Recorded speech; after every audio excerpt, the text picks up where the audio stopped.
कहानी की शुरुआत में हमें एक मिस्टिक क्लाउड सोल्जर को दिखाया जाता है और उसके सामने हमारा एमसी होता है और बोलता है मैं तो सिर्फ एक मॉर्टल हूँ ह्यूमन बॉडी के साथ, तो मुझे क्यों इससे फाइट करना पड़ रहा है। लगता है मेरे इससे फाइट करने के अलावा मेरे पास कोई चॉइस नहीं है। ये बोलने के बाद वो उस मिस्टिक क्लाउड सोल्जर पे एक पंच मार देता है। वो मिस्टिक क्लाउड सोल्जर को मारने के बाद उससे एक स्पिरिचुअल बॉल निकलता है। तभी एमसी उस स्पिरिचुअल बॉल को हाथ में लेते हुए उसे ब्रेक कर देता है। स्पिरिचुअल बॉल को ब्रेक करने के बाद एमसी बोलता है लगता है कि मेरा स्ट्रेंथ बढ़ रहा है इससे। एमसी ये बोल ही रहा होता है कि तभी एक पर्सन आते हुए बोलता है कोई तो कैपेबल है मेरा क्लाउड सोल्जर को डिफीट करने में, क्या तुम्हें उगवान ने भेजा है। यह सुनने के बाद एमसी बोलता है सीनियर मुझे लगता है आप मुझे कोई और समझ रहे हैं, मैं तो यहाँ अभी ही आया हूँ, मुझे तो कुछ पता भी नहीं यहाँ के बारे में। तभी वो पर्सन बोलता है नॉनसेंस, गॉड अबैंडन वैली बस खुलने ही वाला है, अगर तुम्हें उगवान के बारे में नहीं पता तो तुम यहाँ कैसे आ गए। तुम अच्छे से एक्सप्लेनेशन करो अपने बारे में, तो तुम बताओ तुम्हारा नाम क्या है, तुम कौन से फैक्शन से हो और तुम कहाँ से बिलोंग करते हो। एमसी मन में बोलता है अगर मैं एक्सप्लेन भी करूंगा तो ये बिलीव नहीं करेगा मुझ पे। मेरा नाम फेंगजिया हाय है। इस टाइम पे मोबाइल गेम्स बहुत पॉपुलैरिटी पे था और मुझे गेमिंग एम्पर नाम से सभी लोग बुलाते थे। मेरा बहुत सारा फैन था, इससे मुझे बहुत इनकम होता था और मेरा करियर भी बहुत सक्सेसफुल था। लेकिन मुझसे एक बड़ी गलती हो गई कि मैंने बीच गेम में केयरलेस हो गया था और मैं यहाँ इस जंगल में टेलीपोर्ट हो गया। एमसी वहाँ बैठा ही होता है कि तभी अचानक से ऊपर से मकड़ी आने लगती है और मकड़े को देखने के बाद एमसी डर जाता है और भागने लगता है। लेकिन एमसी भाग नहीं पाता और एमसी बोलता है अब मैं क्या 18 साल की ही उम्र में ही मरने वाला हूँ। तभी एमसी मकड़ों को मारते हुए बोलता है मैं इस मानवा मेन कैरेक्टर हूँ, मैं कैसे मर सकता हूँ इनमें स्पाइडर से। स्पाइडर्स को मारने के बाद वहाँ पर एट्रीब्यूट बॉल अपेयर हो जाते हैं और तभी एमसी बोलता है तो इस वर्ल्ड में मोस्टर को किल करने पे एट्रीब्यूट ड्रॉप होते हैं। अलग अलग लाइट के एट्रीब्यूट के पास अलग अलग इफेक्ट होते हैं। टॉक्सिन लाइट के पास पॉइजन इफेक्ट होता है। ये बोलने के बाद एमसी एट्रीब्यूट बॉल को क्रश कर देता है और क्रश करने के बाद जमीन पे जोरदार पंच मार देता है और बोलता है ये लाइट मेरे बॉडी को स्ट्रेंथ कर रहा है और भागते हुए बोलता है स्पीड लाइट अलाउ करता है मुझे 50 मीटर्स का रिकॉर्ड तोड़ने के लिए। एमसी भाग ही रहा होता है कि तभी उसके चारों तरफ फॉग आने लगता है और तभी एक पर्सन अपियर हो जाता है और बोलता है बच्चे तुमने मेरा ग्रैंड इवेंट को बिगाड़ दिया है।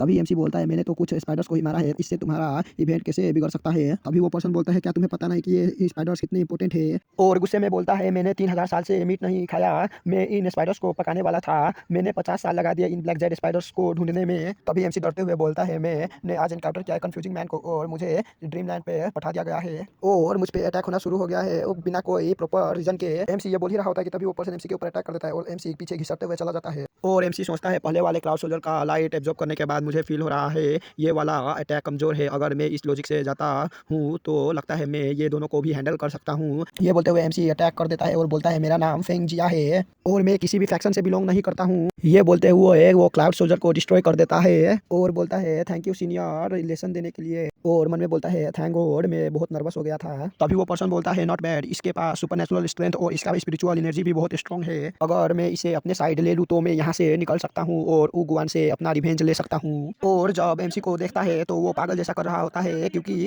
एंसेस्टर चेन्हाई एट्रीब्यूट बॉल को नहीं देख सकता। तभी एंसेस्टर बोलता है हे लिटिल वन मैंने देखा तुम्हारे पास सुपरनेचुरल स्ट्रेंथ है और स्ट्रॉन्ग स्पिरिचुअल एनर्जी है, क्या तुम मेरे सक्सेसर बनना चाहोगे। ये सुनने के बाद एमसी खुश हो जाता है और बोलता है ये यहाँ है, टेस्ट पास करने के बाद इमोर्टल मुझे टीच करने वाले हैं, जेनेरिक स्टोरी लाइन्स को फॉलो करने से मैं डोमिनेट कर सकता हूँ इस वर्ल्ड को, अगर मैं इससे लर्न करूंगा तो। एंसेस्टर बोलता है इसे the floating dream of 3 lifes कहते हैं, एक बार तुमने इसे लर्न कर लिया तो तुम्हारा सोल इंडेस्ट्रक्टेबल हो जाएगा और तुम ड्रीम क्रिएट और एंटर कर पाओगे, इवन तुम रिबॉर्न भी हो सकते हो। ये सुनने के बाद एमसी बोलता है मुझे भी सीखना है सीनियर प्लीज मुझे भी सिखाइए। तभी वो एंसेस्टर बोलता है ये किड को फूल बनाना तो बहुत ईजी है, ठीक है मैं तुम्हें टीच करूंगा the floating dream of 3 lives.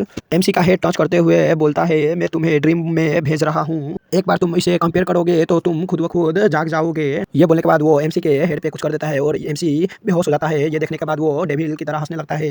Next scene में एमसी बोलता है मैं ये कहाँ हूँ, क्या मैं ड्रीम में हूँ। एमसी जब आंख खोल के देखता है तो वो देखता है कुछ फ्रैगमेंट्स उसके चारों तरफ फ्लोट कर रहे हैं। फ्रैगमेंट को देखने के बाद एमसी बोलता है अगर ये एट्रीब्यूट लाइट की तरह ही वर्क करता है तो मैं इसे एब्जॉर्ब कर सकता हूँ। ये बोलने के बाद वो उस फ्रैगमेंट को ऑब्जर्व करने लगता है। अगले सीन में एंसेस्टर बोलता है मैंने 12 फ्लॉज छोड़े थे the floating dream of 3 lifes में, ये अब ट्रैप हो चुका है, यही टाइम है इस पे कंट्रोल पाने के लिए। वो ये बोल ही रहा होता है कि तभी एमसी जागने लगता है। ये देखने के बाद वो बोलता है ये क्या हो रहा है, ये कैसे जाग रहा है। तभी एमसी जागते हुए बोलता है सीनियर मैंने अंडरस्टैंड कर लिया the floating dream of 3 lifes को। ये सुनने के बाद एंसेस्टर चेन्हाई बोलते हैं क्या तुमने अंडरस्टैंड कर लिया। तभी एमसी बोलता है the floating dream of 3 lifes में 12 लेवल और हर एक लेवल में स्ट्रॉन्ग पावर एक्वायर कर सकते हैं और अगर हम सभी 12 पावर्स को कंबाइन कर दे तो हम अनलॉक कर सकते हैं गॉड बनने के पाथ को।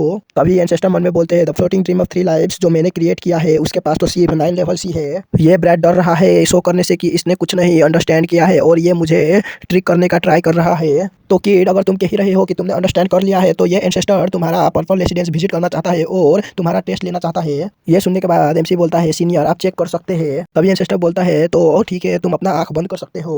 एमसी अपना आंख बंद कर देता है और जब आंख खोल के देखता है तो उसके सामने बहुत सारे पर्पल टाइप के क्यूब होते हैं। ये देखने के बाद एमसी बोलता है तो ये मेरा पर्पल रेसिडेंस है तो तुम कैसे मेरे टेस्ट लेने वाले हो। ये सब देखने के बाद एंसेस्टर बोलते हैं ये तो बहुत रेयर है इतना पर्पल रेसिडेंस देखना। ये ऑर्डिनरी पर्सन के पास कैसे इतना स्पिरिचुअल एनर्जी हो सकता है। क्या इसने सच में कुछ अंडरस्टैंड कर लिया है। लिटिल वन तुमने क्या लर्न कर लिया है। मुझे हिट करो अपने सबसे बेस्ट मूव से। ये सुनने के बाद एमसी बोलता है लेकिन सीनियर मैंने तो अभी इसे अंडरस्टैंड ही किया है मैंने इसे मास्टर नहीं किया है मैं इसका पावर कंट्रोल नहीं कर सकता।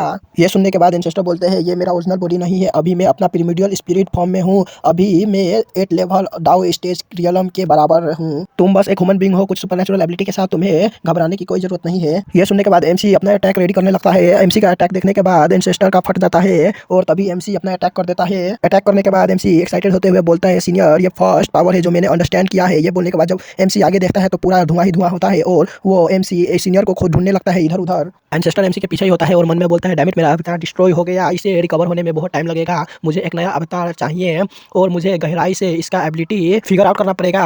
और बोलता है कि मैं तुम्हारे पीछे हूँ। ये सुनने के बाद एमसी बोलता है वाह सीनियर तो आप तो बहुत फास्ट है मैंने तो नोटिस भी नहीं किया कि कब आप मेरे पीछे चले गए। एंसेस्टर बोलता है जो मूव तुमने यूज किया वो बहुत वीक है तुम जाओ और किसी स्ट्रॉन्गेस्ट वन को ढूंढो और उस पर अपना मूव यूज करो। तो ठीक है सीनियर। ये बोलने के बाद एमसी मन में बोलता है ये सीनियर तो सच में बहुत काइंड हार्टेड है। सीनियर मुझे गाइड करने के लिए बहुत कुछ कर रहे हैं मैं खुद को अलाउ नहीं कर सकता फेल होने के लिए मुझे कैसे भी करके सीनियर के एक्सपेक्टेशन पे खड़ा होना होगा। एमसी ये सोच ही रहा होता है कि तभी एंसेस्टर बोलते हैं तुम्हारा एक्सप्रेशन इतना खराब क्यों है। तभी एमसी बोलता है मेरा स्ट्रॉन्गेस्ट मूव अब आ रहा है इसका नाम प्रीमिवल ब्लू लोटस है। ये बोलते हुए एमसी अपना अटैक रेडी करने लगता है। एमसी का अटैक देखने के बाद एंसेस्टर चौंक जाता है और तभी एमसी का अटैक बूम ब्लास्ट हो जाता है और चारों तरफ धुआं धुआं हो जाता है। ये होने के बाद एमसी बोलता है आप कहाँ चले गए सीनियर। जैसा सीनियर से उम्मीद था सीनियर ने ये भी डॉज कर लिया। तभी हमें एंसेस्टर को दिखाया जाता है जो एमसी के पीछे ही होता है और गुस्से में अपने हाथ बढ़ाते हुए बोलता है अब मैं इस कचड़े को और सहन नहीं कर सकता अब मैं इसे फोर्स से लूंगा। ये बोलते हुए वो अपना हाथ एमसी की तरफ बढ़ाने लगता है और एमसी का एनर्जी सक करने लगता है। एंसेस्टर हैरान होते हुए बोलते हैं कि इम्पॉसिबल इस ब्रैट ने तो कभी कल्टीवेट किया ही नहीं है तो ये कैसे मेरा प्रीमिडियल स्पिरिट को एब्जॉर्ब कर रहा है और कन्वर्ट कर रहा है इसके खुद के स्पिरिचुअल एनर्जी में। ये बोल ही रहा होता है कि तभी एमसी एंसेस्टर को पूरा ही एब्जॉर्ब कर लेता है।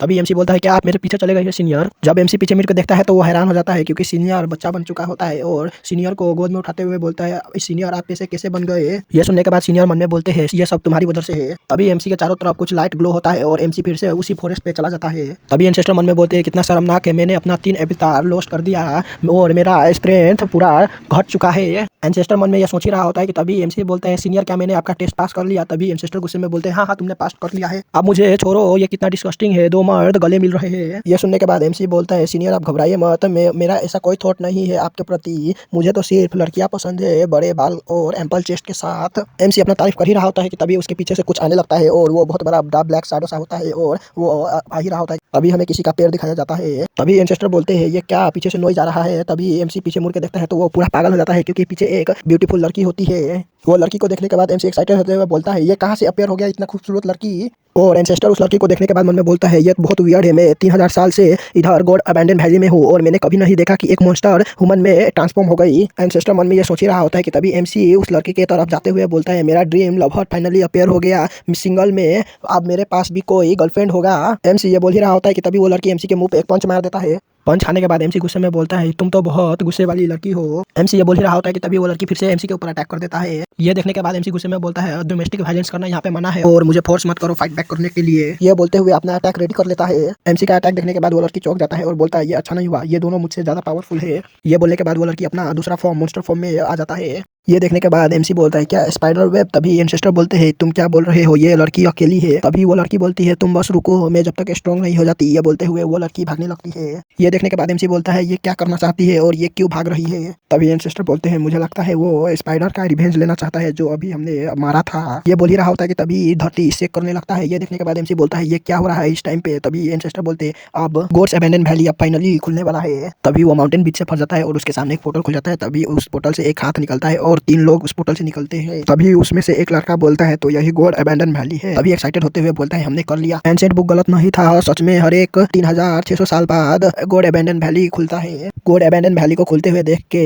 एंसेस्टर बोलता है कुछ लोग गॉड अबैंडन वैली में एंटर हो गए हैं। ये सुनने के बाद एमसी बोलता है, क्या वो लोग ट्रेजर हंटर है? क्या वो लोग ट्रेजर ढूंढने आए हैं? ये सुनने के बाद एंसेस्टर बोलते हैं, कल्टीवेटर क्या सच में ऐसी आइसोलेटेड और घटिया प्लेस में ट्रेजर ढूंढने आए हैं? तो वो लोग तो बहुत बड़े स्टूपिड हैं। ये बोलने के बाद वो एंसेस्टर एक्साइटेड हो जाता है और बोलता है, भूल जाओ वो हेवन और अर्थ के ट्रेजर्स, अभी तो हमारे पास सिर्फ यही ब्लैक जेड स्पाइडर है और ये एंसेस्टर ने 3000 साल से मीट को टच भी नहीं किया है, लेकिन आज मैं फाइनली मीट खा पाऊंगा। ये सुनने के बाद एमसी डरते हुए बोलता है, सीनियर क्या आप सच में इसे खाने वाले हैं? ये सुनने के बाद एंसेस्टर बोलते हैं, तुम अनग्रेटफुल ब्रैट, ये चीज सच में बहुत टेस्टी होती है जब हम इसे रोस्ट कर देते हैं। इसका टेस्ट बिल्कुल ईस्ट सी के लाइम क्रैब की तरह लगता है। ये सुनने के बाद एमसी मन में बोलता है, क्या सच में पीपल इस तरह का खाना एंजॉय कर सकता है? अब 1 घंटे बाद का दिखाया जाता है जहाँ पर एमसी वही स्पाइडर खा रहा होता है और स्पाइडर को खाने के बाद बोलता है, सीनियर ये तो सच में बहुत अमेजिंग है। ये सुनने के बाद एंसेस्टर बोलते हैं, मैंने तुमसे क्या कहा था? अब एमसी बोलता है, सीनियर मैं सोच रहा हूँ गॉड अबैंडन वैली इतना डिसोलेट है तो क्यों ना हम इसे लीव कर दे। एमसी ये बोलता ही है कि तभी कोई बोलता है ये इस प्लेस को लीव नहीं कर सकता।